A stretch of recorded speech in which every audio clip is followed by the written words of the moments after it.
Hi, everyone. I'm here with JoAnn from No Guilt Mom.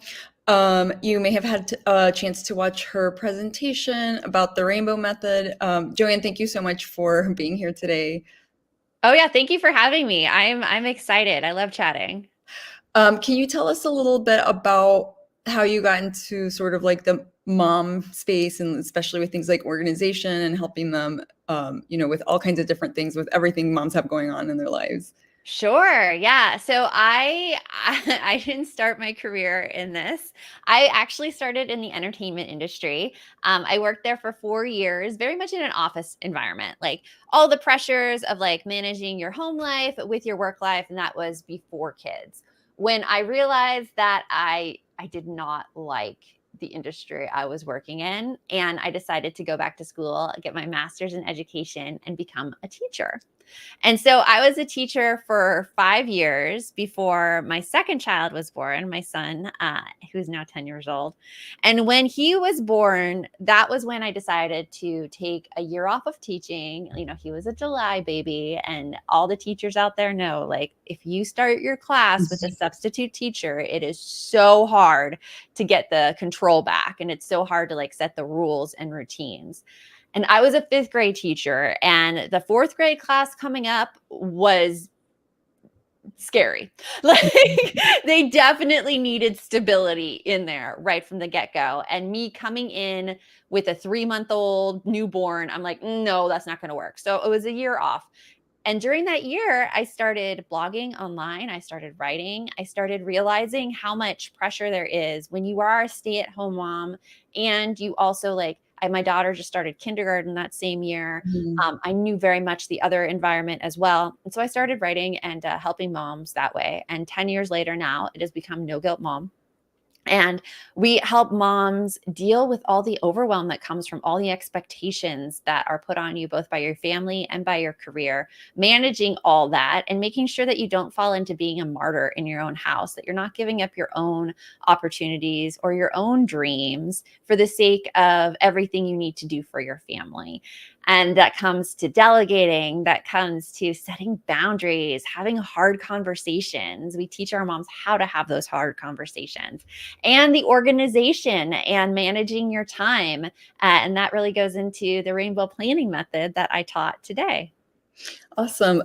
Just a quick side note. It's so funny you say like that fourth grade class coming up is, needed extra attention, because sometimes like through the grapevine, I hear about the teachers talking about like, oh, that fourth grade class, like well behaved, like they'll be fine. And then that fifth grade class, oh my God, just what, they're coming up, like watch out.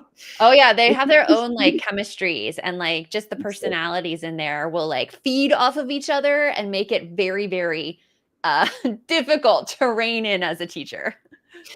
It's so funny. So let's get into the rainbow method a little bit. So this is a technique you use to time block, correct? Yes, it is a time blocking technique. I actually we have a balanced VIP community, and I noticed one of our members is there right now. I can't see your name though. All it says is Facebook user. So let me know who you are. And in our balanced VIP community, we were time blocking for a while, and so many questions came up because in time blocking you have to set priorities to things. You're like Mhm. your A task, your B task, your C task.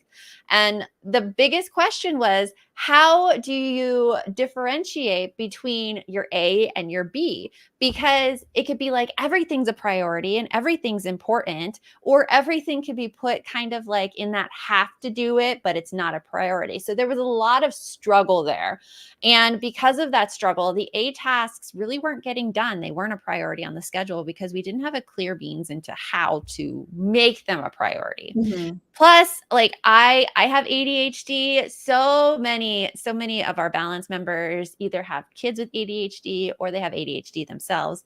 And you have this time block on a calendar and you see it and you're like, "Nope, can't do that right now." Like, I don't have the motivation to do it right now. Yeah. I don't have the energy to do it right now. Can't do that right now. Or just, the sake of having kids, they're incredibly unpredictable. So if you have something time blocked on your calendar and your kids decides right then to throw this huge tantrum because they didn't get the right like macaroni and cheese from the store and now they have nothing to eat, like, how are you going to find the time to do that task? Like, where's it going to go? And so I started searching for a new method, and I found this YouTube video, which is for entrepreneurs who had ADHD. And I'm immediately like, oh, that's me. Okay. And so I'm watching this, and the way that it was presented, parts of it, I'm like, oh my gosh, this is really genius because it takes your energy levels and it also like gives you that feedback based on, hey, do you really need to struggle through this right now? Because this task is going to be very, very hard to reschedule. Or is this task a little bit more flexible in the time you have to do it? Like, can you put this off and maybe you can get it done in like 30 minutes when you have more energy or more time versus like the 2 or 3 hours it's going to take you to slug through right now? Yeah. And so I took that and I made it into our rainbow planning method that works for families as much as it does for an entrepreneur. And what it is instead of selecting priorities for your tasks and color coding them that way, it's really categorizing your tasks into how flexible they are to be moved and to how much it will affect other people or your progress on your own goals if you Mhm. move them. And so that's really where it came up. Oh, Candace, hello from Balance. So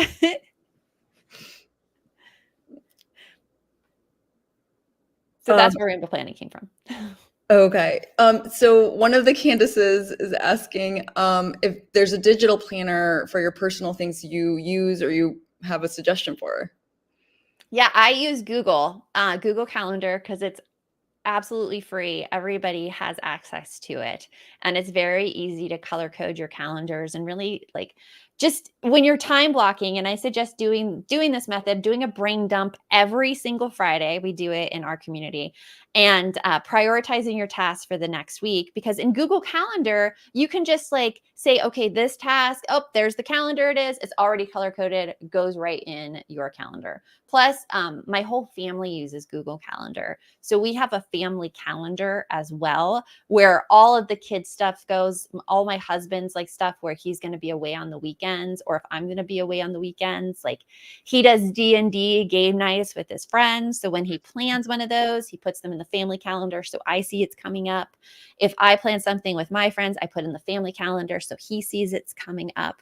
And then we put like all of the kids' appointments and schedules in that family calendar as well, so that everything is in one place. Everything appears on my cell phone or on my calendar right where I need it instead of looking at all of these different places. That's really great. And so when you have like speaking of ADHD or like or anyone really, you can get into that like this actually is a priority, but like I just cannot wrap my head around this right now. Yeah. Like I need to get this done today, but like, oh my God, it is going to take me like 2 or 3 hours. Do you have any tips? Not necessarily to do with the rainbow method, but just, as someone who obviously has ADHD, but is pretty organized and can get a lot done. Yeah, in those situations, I try to divide it into time, like time little sections and set a timer. So like for instance, the books, there they are. The books that I've written. Like I obviously had to devote a lot of time when I didn't want to write. Like I would wake up in the morning. I'm like, yeah, I don't want to write today. Okay, well, how much do you think I can stay focused on writing today? And it's this conversation I have with myself. I'm like, I think I can do 20 minutes nonstop. Even if I put like the worst stuff on the page, I think I can handle this for 20 minutes. So I use a playlist on my Spotify. I call it JoJams. I put like all of my favorite songs on there, the ones that give me energy. I put my headphones in. I put my timer on for 20 minutes and I'm like, okay, all I have to do is 20 minutes. Let's go. And usually what typically happens is if I'm just trying to get stuff on the page for 20 minutes and not really like caring what I write, something comes Mhm. and something in there motivates me to keep going further and further. And then I'm like, okay, 5 minute break. And then we're at another 20 minutes. So it's just pushing that timer if I really, really have to get something done. Something that motivates me is always deadlines. Like it says like ADHD people are procrastinators. I don't think that's true. I think it's we see a deadline and we know exactly how much time we need we get to put it off so that we can push ourselves through it. And deadlines motivate me as well as the bottlenecks that I teach in rainbow planning, where you have those bright pink sections on your calendar and you know if you don't get that task done, it is going to affect someone else that is a motivator for me Mhm. as well. Because sometimes you see projects and you're like, I could put that off. I could put that off. Yeah. But if you see that bright pink and you're like, shoot, well, if I don't do this now, so and so can't get theirs done. And Yeah. that helps. So Yeah, that's for like a sure that helps. deadline. Hmm.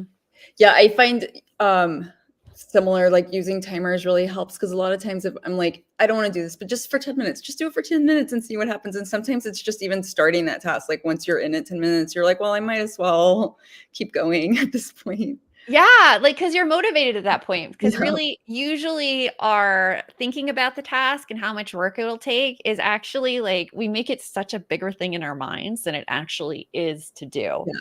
It's like the same with exercise. Like, I feel that works for exercise, like, I'm like, "Just do it for 10 minutes," for washing dishes, for, like, almost anything. It's like you just have to trick yourself, or I just have to trick myself. no, I think it's true for everyone. I think everyone has to go through that process because there are some times too, like I am an avid exerciser. I go work out and there are times where I'm like, okay, 10 minutes. You know what? Still not feeling it in this 10 minutes. I'm out. So it's also like giving yourself that permission Yeah. to leave after that time if it's still not a go. Yeah, I'll say with exercise 9 out of 10 times I stay, but if I do also feel that it's not working, I'm like, It's not working. I gotta listen to my body too."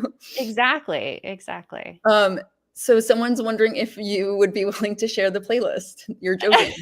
Yeah, I could share the playlist. I could share the JoJams playlist for sure. I'll make a Spotify link and I could post it right there in the chat. It'll be a really, really quick thing for me to do. I'm pretty organized with that. You guys will see my entire like taste. There's everything from like punk, like pop punk to Tina Turner to like musicals to everything, everything, everything. Um, yeah, I'll need to figure out. It says delete to playlist. Oh, here we go. Share. Let me get the link for you all and I'll post it right there. There you go. It is copied to the clipboard and I'll join the chat and I'll post it right there. Oh, it says connect to your YouTube account. Obviously, I've not used StreamYard very often. If you wanna email it to me, I will drop it. I can drop it in the group later. Okay, cool. I could do that as well. Yes. I will drop it in the same, in the live. In the live, I'll drop it in the same comments so I that just got in too. So there you guys go. There's Joe Jams. Oh, it's failed to post. I will email Anna. So these, many things are, like, great, but also they have problems. They all Yeah. So if anybody has any last questions, we can throw those up for JoAnn. Otherwise, I just want to say thank you so much for your time. Obviously, a lot of the people that come to these already know who you and Bree are. Yeah. But for those who don't, do you want to just tell us where they can find you? Yes, you can come to noguiltmom.com and right there, subscribe to the No Guilt Mom podcast. We have new episodes every Tuesday and Thursday. And also keep an eye out for that Happy Mom Summit, which One Thrive is sponsoring. Yes, so And we will also be, if you signed up for the summit and are subscribed to our emails, we will also send out an email about that. And if you subscribe with No Guilt Mom, they'll send one out, and they're fantastic and have, this is like a very mini version. They have a ton of amazing speakers, and you will find something that's for you.